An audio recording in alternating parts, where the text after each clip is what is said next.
how did you make a transition from Web 2 to Web 3? I think life forced me, and then we also realized that companies who are experts in like press releases, the written narrative, the content marketing, such as yourself, they also need a space. And then we added our own kind of marketplace where we bring it together.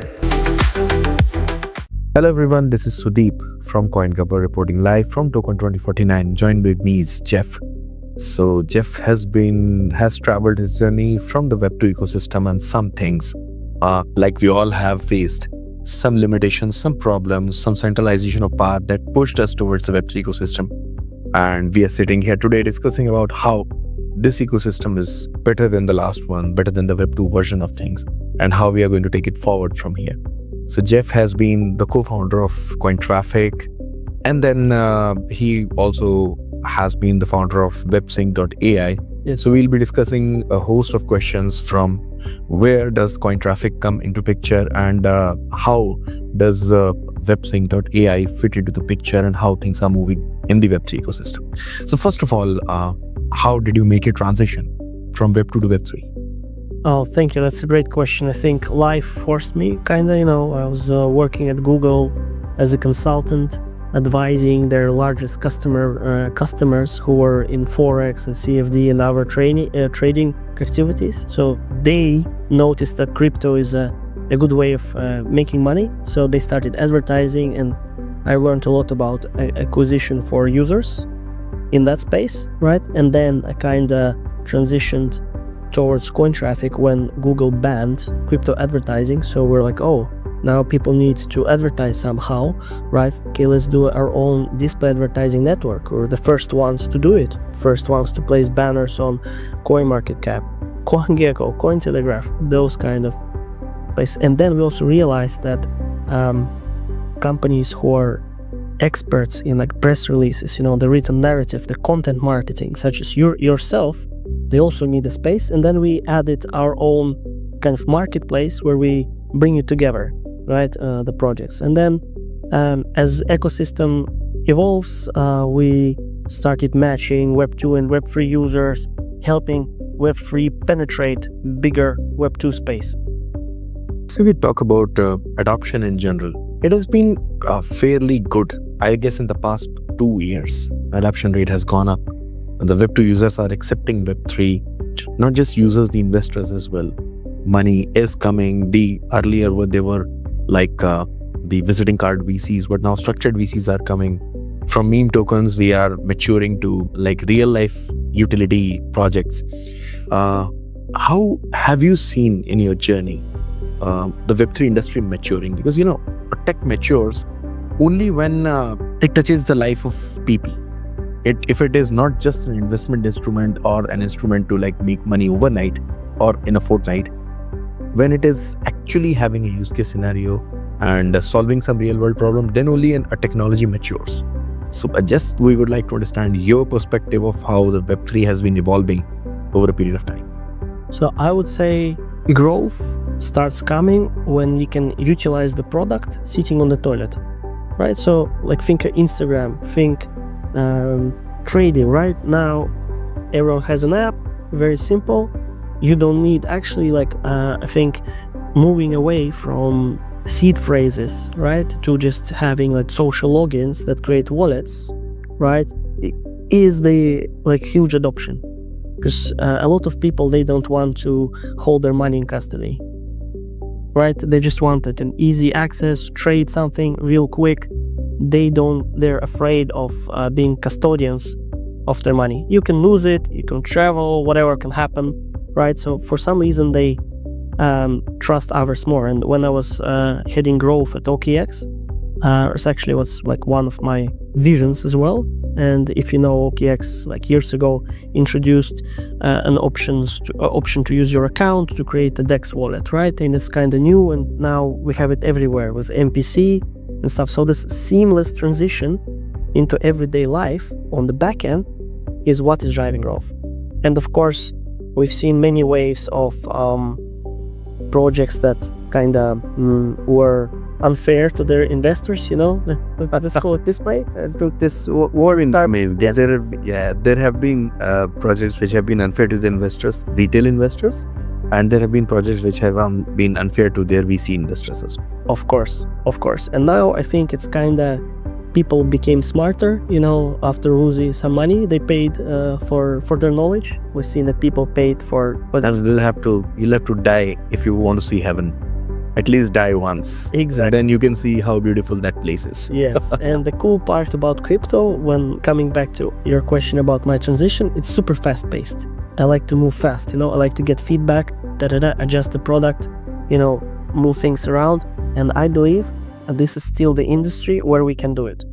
So that's one perspective to the industry. If we talk about the media, like you have been in the media part, how has media transitioned from Web2 to Web3? Like you have been working with both the industry, with a mix of these things. So, essentially like Coin Gabbar, Cointelegraph, we are not Web3 companies.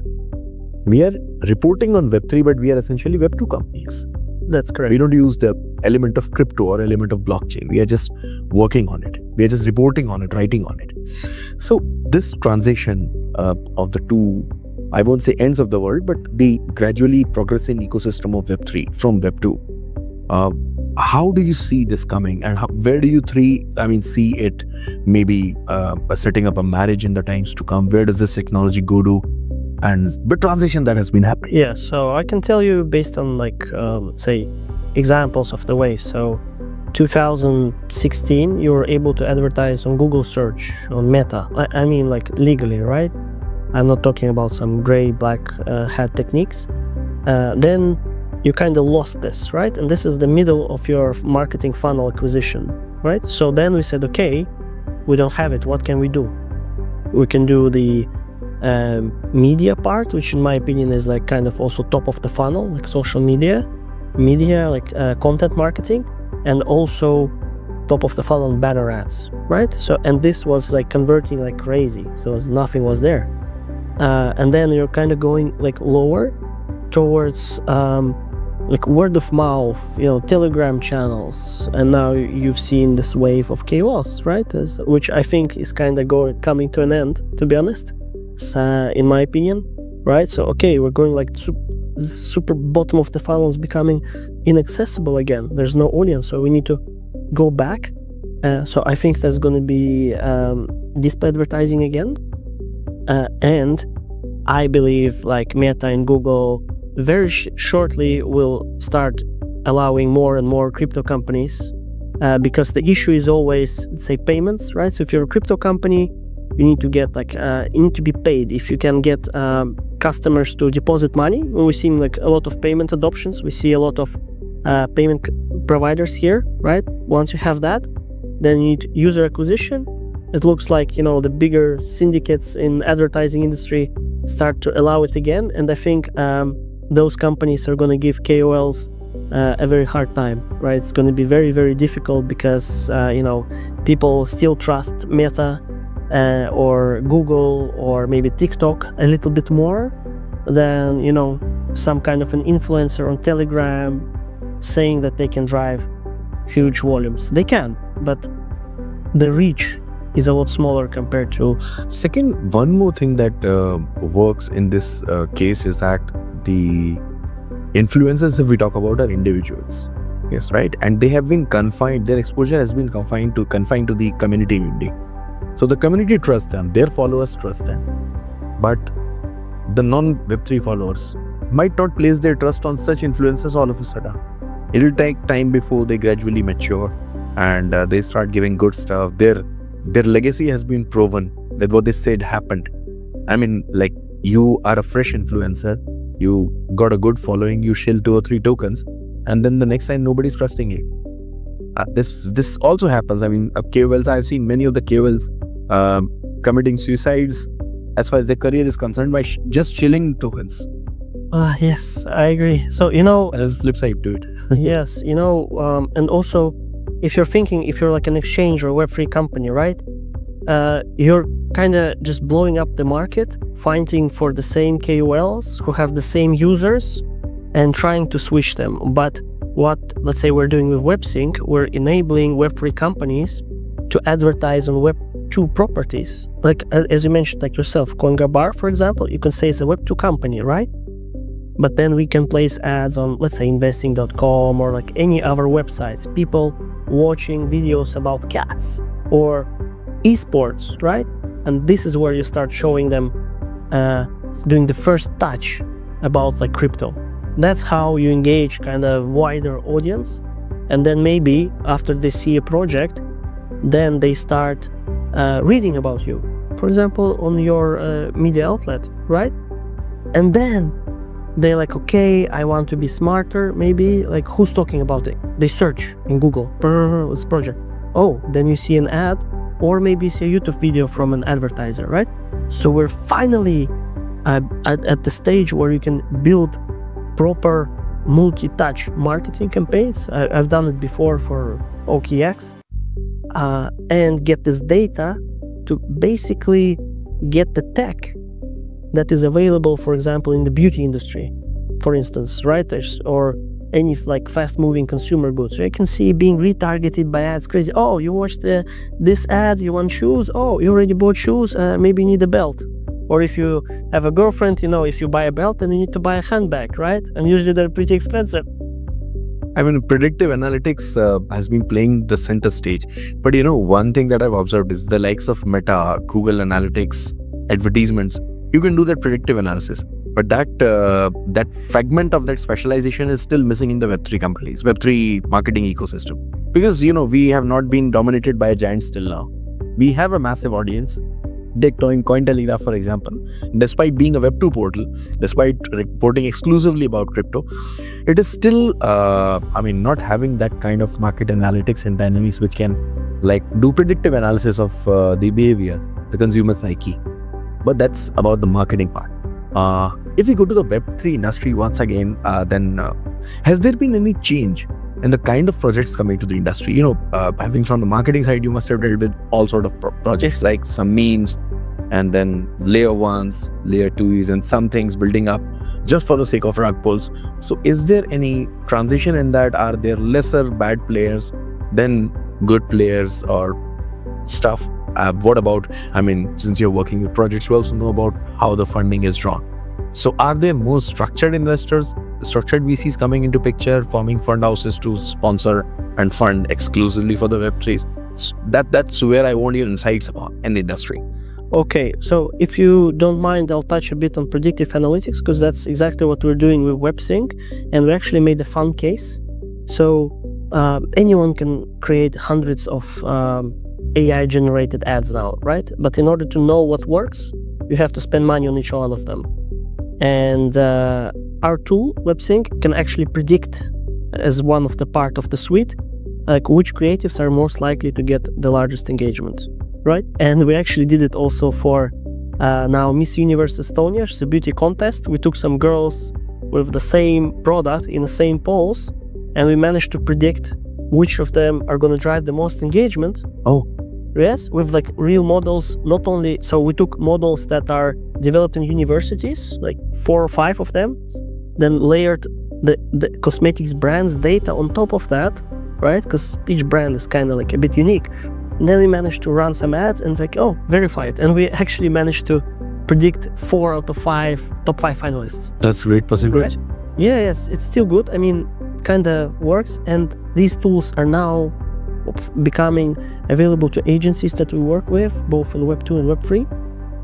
And this leads us to your question of how or in which projects raise money. So first of all, I still think that there is not enough data transparency where companies pass data to advertising tools, for instance, on conversions. We know very well that iGaming industry is doing that to pay their affiliates. Like, okay, this channel drove this conversion, and very often they show what was the amount. While with Web3 projects, sometimes on purpose, sometimes there's just lack of technical expertise, we might know up to a registration, up to maybe a wallet connect, right? But very rarely on like deposits. Some projects are good on that. And how do they raise money? I've seen more projects in the past 4 months as memes, as you mentioned correctly, doing ICO kind of phrases. Oh, like today, this is the price of 3 days. It's 2017. It's 2017, right? That worked well. Who is getting the investment? Hard to tell. We don't know. We are also kind of like top of the funnel. So usually we can drive some traffic and then basically you get the KOLs or some retargeting campaigns get the attribution. But in general, investment-wise, so we're talking also with some guys for investments. I think VC funding is still good if you're in the narrative. You're absolutely right about L1s. Obviously, everyone's talking about the stable coins. And what RWAs also. RWA is crazy. The question here is more about regulation, I think, which for a bigger institutional is a big question. Like, how do you prove that you own this? Like a partial rent. What happens? The proof of reserves. Yes. Or, what happens if someone has a RWA of an apartment and something happens in the apartment? Who's to blame, right? So there are still kind of like legal things. But if, for example, for some kind of compute or what else do we have now? Compute is pretty big, like or storage or whatever. RWA is a good way, and I really see most companies adopting it because it creates a huge secondary market, right? Very fast access to liquidity, right? So you can basically tokenize anything, secondary market, redone. But I think it's subject to regulation, and especially in some developing countries can be challenged. A lot of assets which you can't lay your hands on as of now, like assets like lithium, like uranium, like cobalt, other assets you can say, but you can fractionally own them if it is on the Web3 ecosystem, if it is fractionalized. Yes. So these are the things I think which will be driving the RWA perspective in the times to come. I think so. I have like an example, right? Back from the days, there were people who were doing sand coin. So it's kind of like RWA wasn't a big concept at the time, but let's say you have a coin or token, I think it was a token, and then it was somehow related to like a ton of sand, right? And then people bought like 500 tons of sand, right? I think there were like some people from India or somewhere. I'm not sure. And then they were calling like the issuer of token, like, where's my sand? So they're treating it as real RWA, while I think the project was a bit scammy. But that's where you see the concept. So it will be lithium example. I think once we get all the legal stuff, right? How do we prove to customs with RWA that it's my lithium? I tell you one interesting thing about Coin Gabbar. After the FTX fiasco, exchanges were told to get their proof of reserve done. Yes. And we are one of the few agencies in the world apart from Nansen which are doing proof of reserve. So for 3 exchanges, the proof of reserve down to the last wallet, down to the last address, that is live on Coin Gabbar. You can see it. So that is where also we are putting our hands in tech, the Web3 tech. Wow, that's because that's that's our difficult. Give back to the community. Yes, I agree. It's important, and people try. I mean, it's kind of interesting if you think blockchain is kind of a trustless source, right, where nobody trusts each other, and they're like, oh, let's prove that we have the reserves. But it's interesting. It's interesting. I mean, it's definitely an interesting space. So, had a lot of interesting discussion with Jeff about how the media space is moving ahead.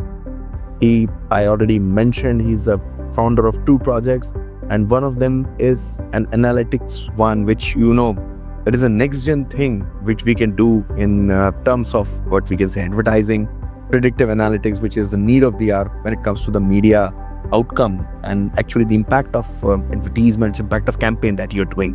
So this is Jeff. And with this, we sign off for this particular session. We'll keep coming back with more interesting stuff from Token 2049 Niche Edition. This is Sudeep, your host. Thank you so much. Bye-bye.